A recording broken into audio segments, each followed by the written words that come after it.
Muito bom dia, senador. Cumprimentando a todos, cumprimentando os colegas, amigos do setor, colegas, amigos do governo também. Prometo que serei bem breve, porque a minha fala, na verdade, vai em linha com o que já foi colocado tudo aqui, especialmente pelo setor produtivo, na questão de que nós precisamos avançar. Da forma como está, eu acredito que não está bom nem para o setor produtivo e também não está bom para o próprio governo.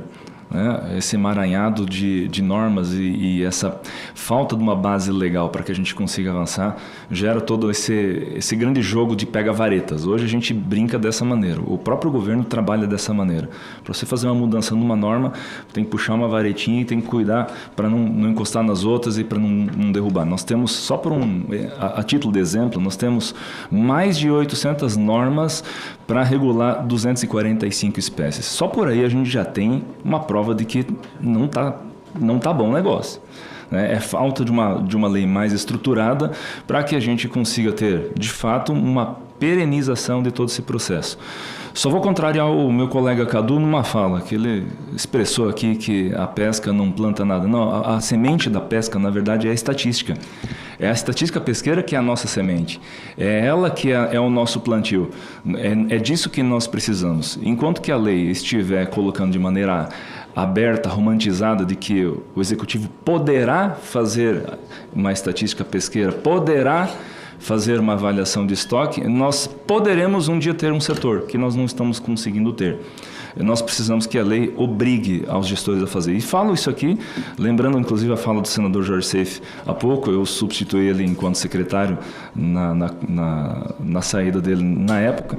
E digo a vocês, se eu tivesse uma lei em condições de me dar amparo de obrigatoriedade, de poder fazer algumas coisas, eu teria amparo, inclusive, do próprio Senado, do próprio Congresso, da própria Casa Civil, alocando recursos e definindo as reais prioridades de Estado para defender o setor. Hoje a gente flerta com o setor, com as principais espécies dos nossos itens de exportação. Hoje nós flertamos sob a ameaça de uma piora na saúde desses estoques, porque a gente não consegue avançar. E não é falta de discussão, não é falta de espaço. Vou pegar aqui exemplo do Pargo, segundo item das exportações, a gente já está há mais de ano já definido cotas de captura, definidos as limitações, e a gestão compartilhada de fato está matando o nosso setor por inanição, porque justamente eu não tenho uma lei que obrigue e coloque limites. Nós precisamos resetar de fato esse modelo que a gente tem hoje, restartar.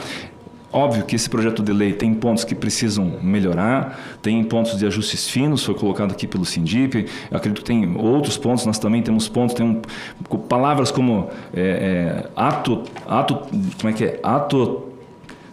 atenuante de pesca, ato tendente de pesca, né? Essas expressões, esses jabutis que sobem ao poste, né? Aqui em Brasília, nesses arcabouços legais, a gente precisa tomar o cuidado, mas não acredito que a gente precisa jogar o bebê fora com a água do banho. A gente precisa lapidar melhor essa proposta de lei, tem as instâncias para isso, como foi protestado aqui pelo Ministério da Pesca, pelo próprio Ministério do Ambiente, nós temos o fórum para isso, o próprio CONAP, que hoje está sendo reinstituído, né?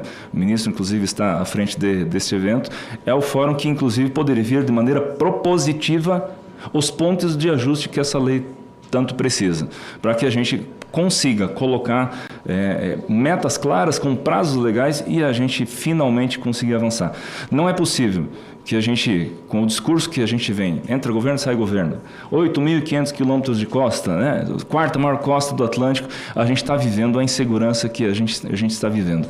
A gente precisa, de fato, avançar na estatística pesqueira, que é a nossa sementeira da pesca, é a nossa base da pesca, para que a gente consiga, através de uma nova lei, né, uma revitalização dessa lei, harmonizar com os padrões internacionais, especialmente na gestão de cotas por capturas com as avaliações de estoque de maneira continuada, obrigatória. Eu não lembro quem foi o palestrante que colocou, mas enalteço que, inclusive, o trabalho da Oceana, que anualmente faz o trabalho, né, do mapeamento das estatísticas, né, do que é feito de maneira isolada, muito pulverizada, e é um trabalho que a Oceana faz, que entendo que deve ser um trabalho de Estado, né? Fornecer estatística pesqueira é fornecer ao cidadão brasileiro o real estado dos estoques daquilo que pertence a todos. A pesca é uma concessão dada pelo Estado, assim como o petróleo, assim como o minério, né, onde o Estado cede o direito daquele uso e o Estado é o responsável pela conservação.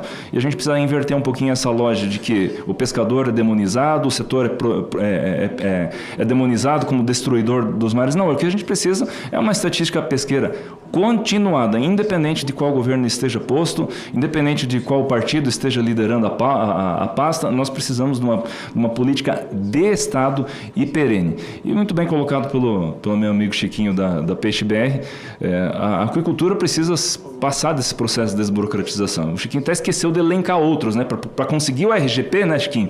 Precisa passar pela Agência Nacional de Água, Secretaria de Patrimônio da União, Marinha do... Se a gente for, de fato, desenhar aqui todo o roteiro, né, toda a via sacra que a aquicultura precisa, especialmente a aquicultura de águas da União, precisa passar para conseguir ter o direito de ter uma licença, para poder estar em condições de certificar, para poder exportar seu produto, realmente um negócio inacreditável. Sem contar com esses flertes, né, de espécies invasoras aí que a gente viveu essa celeuma nessas últimas semanas. Teve um passo dado atrás pelo Ministério do Meio Ambiente, muito acertado, e a gente espera que seja dado devido atenção a essa questão das espécies invasoras, porque sim, é um problema real, a gente não pode virar as costas. É o caso que estava conversando comigo aqui do peixe-leão, né, que está devastando aí a costa do Nordeste. Precisam sim ser tomadas medidas de erradicação dessas espécies, mas a gente não pode misturar uma coisa com a outra, colocando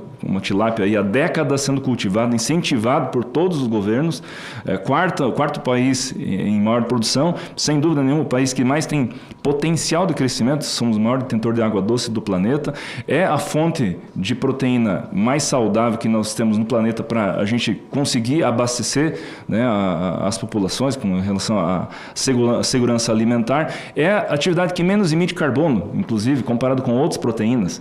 Incomparavelmente, só pegar aí a conversão entre um boi e uma tilápia, a gente já tem ali o cálculo de quanto você tem de impacto ambiental, sem contar que o aquicultor também, ele é um ambientalista, ele cultiva da água, nem consegue cultivar nada com água contaminada, água suja. Então, nós temos sim pontos a melhorar, sim pontos precisa ser controlado, mas a aquicultura precisa passar por esse processo de desburocratização, desmistificar essa atividade da outra e a gente avançar de maneira perene na questão da estatística pesqueira, na questão do arcabouço, da linha mestre da gestão pesqueira, que não pode ficar à mercê de uma vontade política entre um governo e outro. Governos entram e saem, o setor permanece. E o setor vive momentos de angústia há muito tempo e a gente precisa, de fato, que essa lei avance. Muito obrigado.